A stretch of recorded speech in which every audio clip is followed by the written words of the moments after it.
Previously on the Challenge All-Stars. I was just there so I wouldn't get fined. I got bested by a button. I did what was best for my mental health. I formed an alliance with Darnell and Brad, and I felt targeted by them. Hello, other people. Thanks for tuning in to DVR Czar, the channel where TV rules all. And welcome to the Recap Corner. Today, I'll be talking about Season 2, Episode 6 of the Challenge All-Stars. I felt strange after watching this episode. There were moments I really enjoyed, but it had big flaws too. And I felt deflated when the credits started to roll. Even though there were much sadder episodes earlier in the season. Maybe the eliminations hit me harder this time, or maybe I was still in the throes of the Survivor finale that had aired a few hours prior. Whenever a Survivor season ends, even if I didn't love it, I just get a little down for a few days. So with that in mind, I'm going to blame my weird feelings about this All-Stars episode on Jeff Probst and try to forget about them. The episode opens with what's becoming a familiar scene. Members of the King's Palace Alliance hyping themselves up. Nehemiah vows that it won't be easy for the rest of the cast to eliminate them, since he, Tech, and Melinda have all already won this season. The thing he leaves out is that all those victories were in elimination, which is still good, obviously, but it also means that so far, the King's Palace is only winning eliminations. If they were winning missions too, and or recruiting new allies, then they wouldn't continuously find themselves competing in the arena. Laterrian announces that the Three Kings, his sub-alliance with Nehemiah and Tech, is dead. In its place, the Four Horsemen will reign. Congratulations to Melinda on her promotion. In a different game, one that wasn't so reliant on a binary gender structure, the knowledge that the Three Kings existed could be a clue to Melinda that she was on the bottom of the overall King's Palace alliance. But since none of that matters, she's just happy to be included. Tech offers an alternative new name, Three Kings and the Queen, which I like even more because it reminds me of one of my favorite sitcoms to put on in the background while I'm doing stuff. So that's what's going on with the King's Palace. As for what's happening elsewhere, Brad realizes that due to their positions in opposing alliances, he and Nehemiah are basically working against each other. I'm not sure why Brad is having this realization now, because it's been clear since the season premiere that he and Nehemiah are playing separate games with their own sets of enemies and allies. The specific dynamic between Brad and Nehemiah doesn't come up again this episode, but if the second half of this All-Stars season is going to be edited like all of Spies, Lies, and Allies was, then it'll take about another 40 nearly identical confessionals wherein someone discusses Brad and Nehemiah's friendship before anything narratively meaningful actually happens. We also see Kendal call home in front of a wall-sized painting of TJ that looks like it'd be the most expensive thing within the decorations tab of The Sims buy mode. Kendal asks one of her sons to name something he appreciated that day, and he responds that he gets to talk to her, which is so much the opposite of what my relationships with my parents were like when I was a kid. I'm expecting a big LED display to fall away, revealing that Kendal's perfectly wholesome family was just a high-tech facade. But it turns out I'm the one who was projecting. The cast arrives at another gorgeous cenote to compete in a mission called Deep Dive. First, everyone picks a partner. TJ warns them to choose wisely. Initially, I thought nothing of it.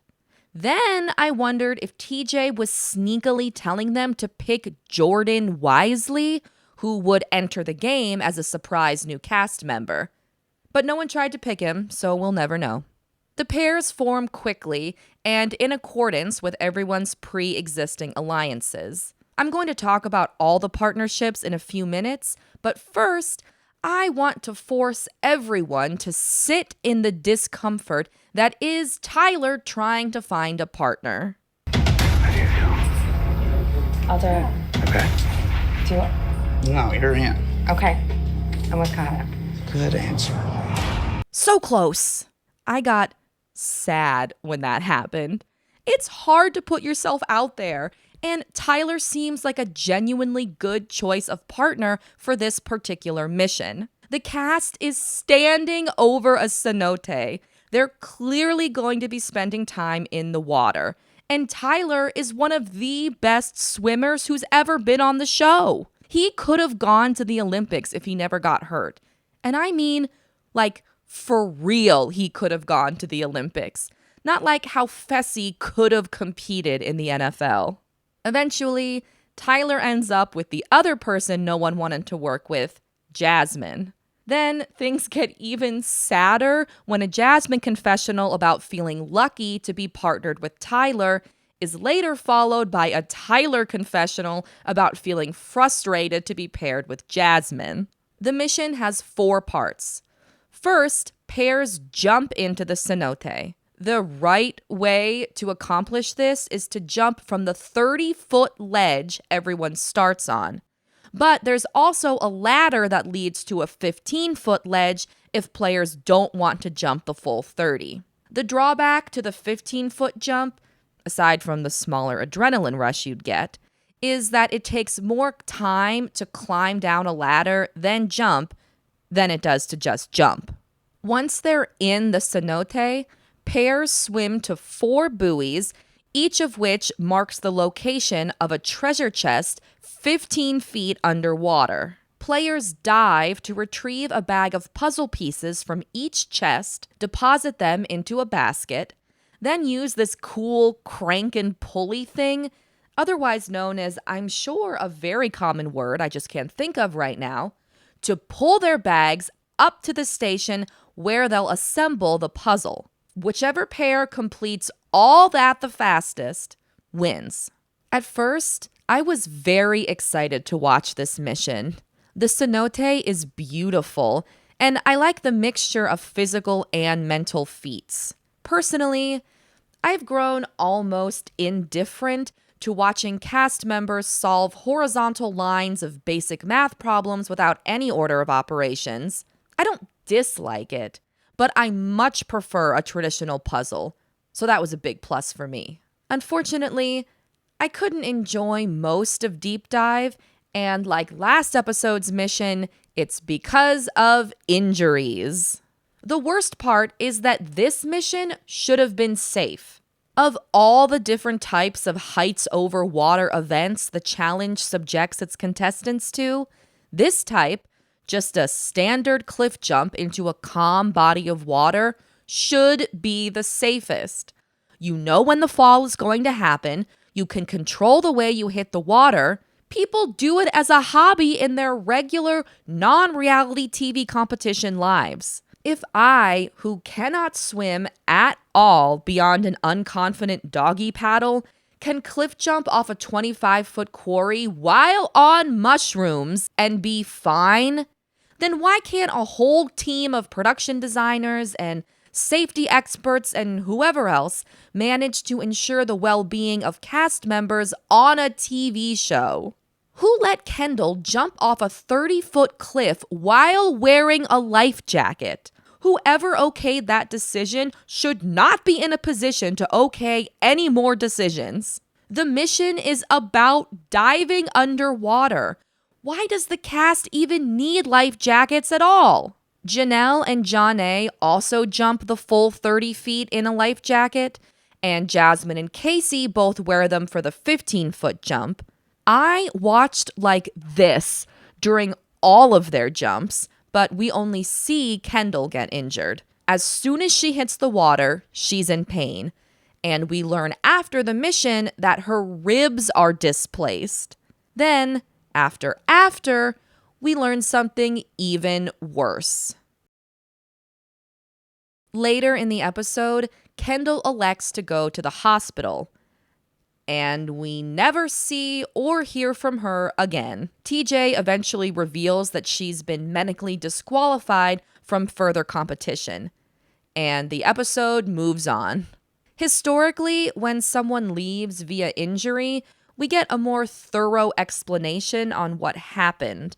Or, at the very least, a goodbye confessional from the person leaving. Whenever we don't get that, it's a pretty clear indication that something else happened the show doesn't want us to know about. I can't say anything for certain about the nature of Kendal's disqualification, other than it being a major bummer, but I'm highly suspicious that it was more than displaced ribs that forced her into an early exit. And obviously, the challenge isn't going to admit wrongdoing unless they absolutely have to, and even then, they'll just seal the court documents. But it's so annoying that the show frames Kendal's departure as some sort of triumph. Because, hey, at least she conquered her fear of being underwater by holding her breath in the pool for a really long time. And maybe Kendal cliff jumping without a life jacket wouldn't have prevented her injury, but I strongly believe that it at least would have made it safer. So yeah, that glaring lack of basic safety sort of ruined the whole mission for me, but there are a few highlights I did enjoy. Tyler calls himself a big, sweaty musk ox. Then Kahutta calls Tyler a good swimmer by saying he has gills like in the movie Waterworld, which are just regular gills. We're treated to another moment of Darnell charmingly processing the heights over water thing he's about to do. We're gonna be all right. I don't like to talk too much. Jody cranks puzzle pieces, and Laterrian makes a "that's what she said" joke. Randy's so big. That's what she said. Another memorable moment that I wouldn't call a highlight, but I wouldn't call it a low light either because it made me laugh, is that during Melinda and Nehemiah's heat, Nehemiah does that thing that men who have to work with women in reality show competitions sometimes do, where they'll be like, I can tell my female teammate is performing well because she's keeping up with me. She might even be doing better. She might be. Until we know for sure, let's just keep operating under the assumption that she's not. After everyone competes, TJ reveals a huge format twist. The partnerships used in this mission are actually permanent partnerships for the rest of the season.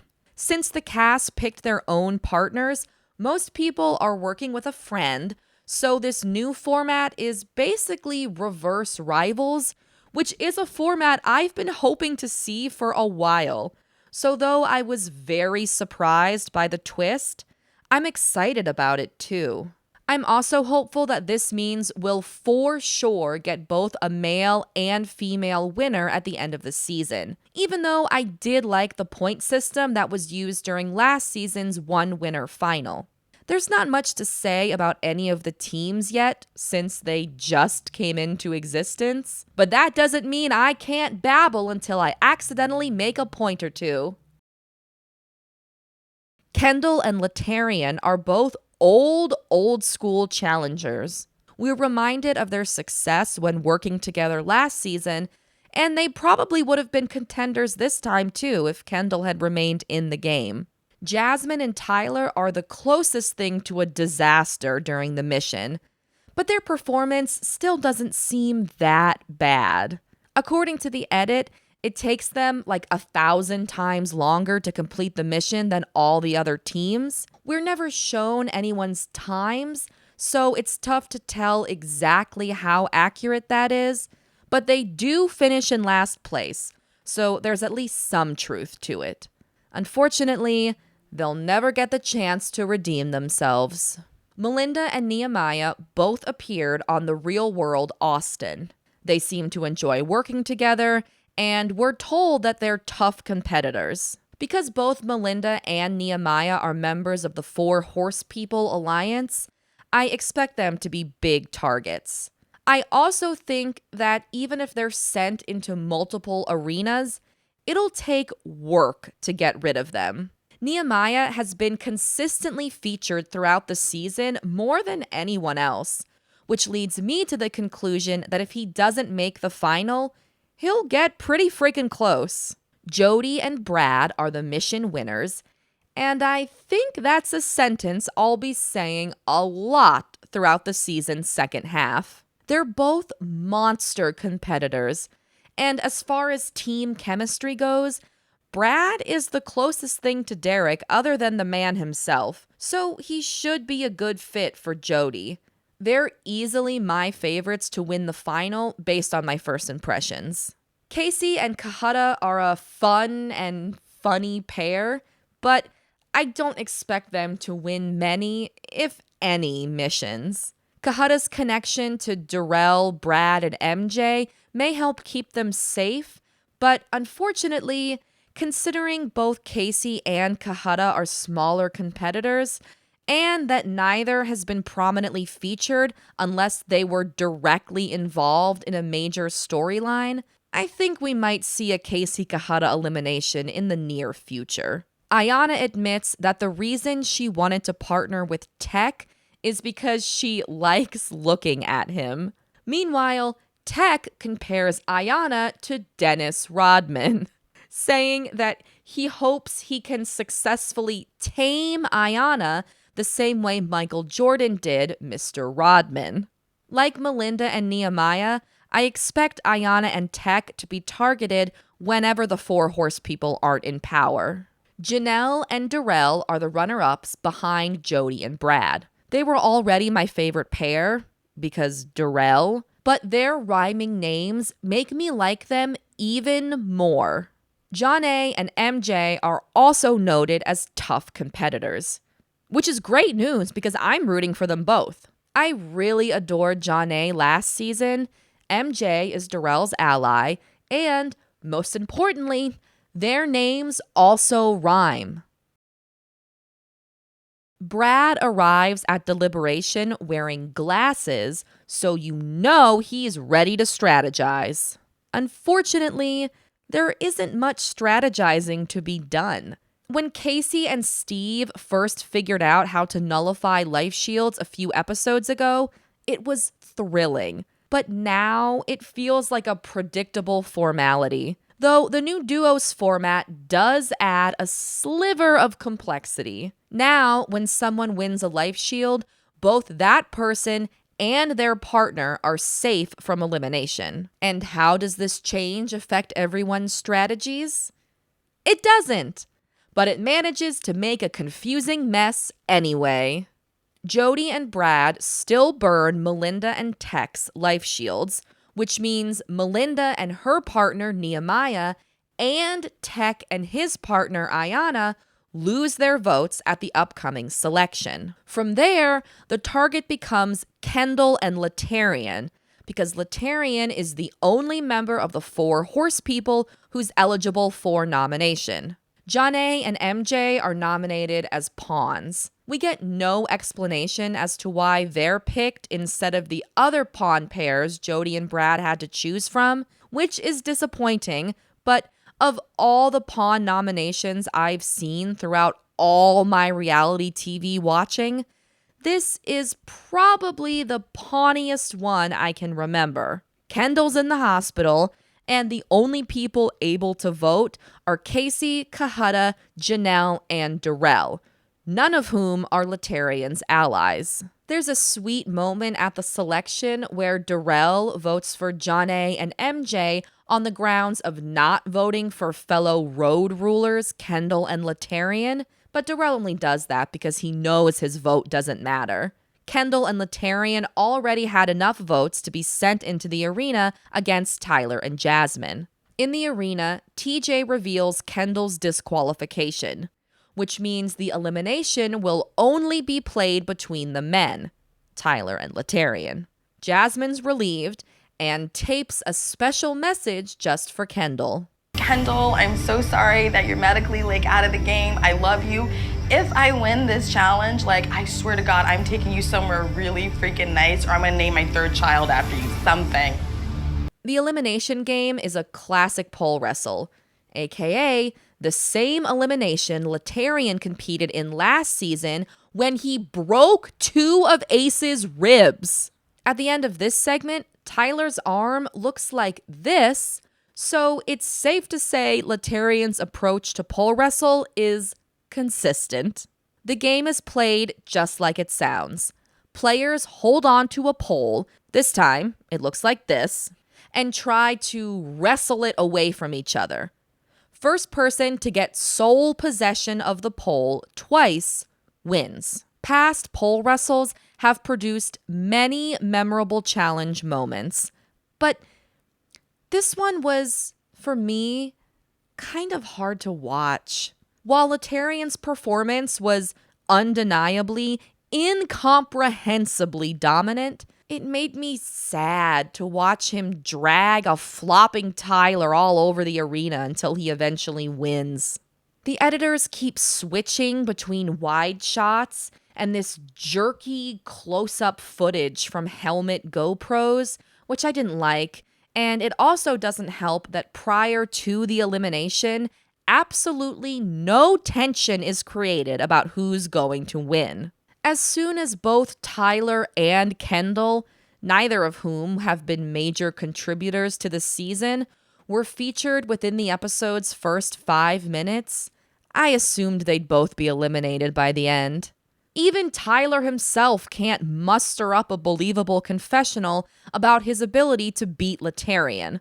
All he says is, anything's possible. I have no idea why this elimination made me so sad. I think Laterrian is a fantastic cast member, and my memories of Tyler from his original MTV appearances are mostly about him being mean. But for some reason, I just really didn't want him to go. And yet, go he does. Which means Laterrian and Jasmine are now partners and will likely be seeing the arena as soon as they don't have a life shield. It's kind of irksome that Jasmine gets to enjoy the benefits of a life shield without winning or even competing in an elimination, but that's what happens when a surprise medical DQ ruins your big format twist. Equally irksome is Tyler getting kind of hosed by said twist, but at least he'll get to join the ranks of Sheehan, Sydney, and a whole bunch of other reality TV contestants who have all fallen victim to a sudden format change. All in all, though, the only good thing about the arena is watching Laterrian's reaction to winning. For now and forevermore, if you come for me, you're gonna get me. That's it. Point blank, period. I'm not bragging, I'm not boasting. But you're not gonna come for me and me not give it to you. Win or lose, I'm giving you fucking business. Is that a goat? My favorite thing that happened this episode was Jasmine and Ayanna trying to help Janae sit on a flamingo swimming pool floaty. I wanted to include the whole scene, but I got scared. So instead, here's how it ends. And now just put your butt down like you're sitting in a chair. Fight for it, baby. Fight for it, baby. Fight for it. Flamingo 15. People 0. My second favorite thing was Casey trying to comfort Kendal, whose ribs are displaced, by giving her a hug. And my third favorite thing was the shirt TJ wore at the arena. Did the mission have additional rules that we didn't hear? In every heat, Both partners each dove for 2 puzzle piece bags. Were they required to do that? Otherwise, it's hard to believe that teams like Jasmine and Tyler, where one person is a significantly stronger swimmer than the other, wouldn't have considered a different strategy. Last episode, when Brad and Darnell were the top 2 competitors at the mission, neither wanted to win because neither wanted to nominate people for elimination. But now, 1 episode later, when they're the top 2 competitors again, both suddenly want to win. So, are they just a couple of fickle pickles? Or are the challenge editors failing to tell a coherent narrative? I've got a pretty good guess, and it's got nothing to do with pickles. And that's it. All my thoughts about the 6th episode of the 2nd season of the Challenge All-Stars that I could figure out how to convey coherently. Want more challenge recaps? Then come back next Wednesday. Thanks for watching. Bye! Is that a goat?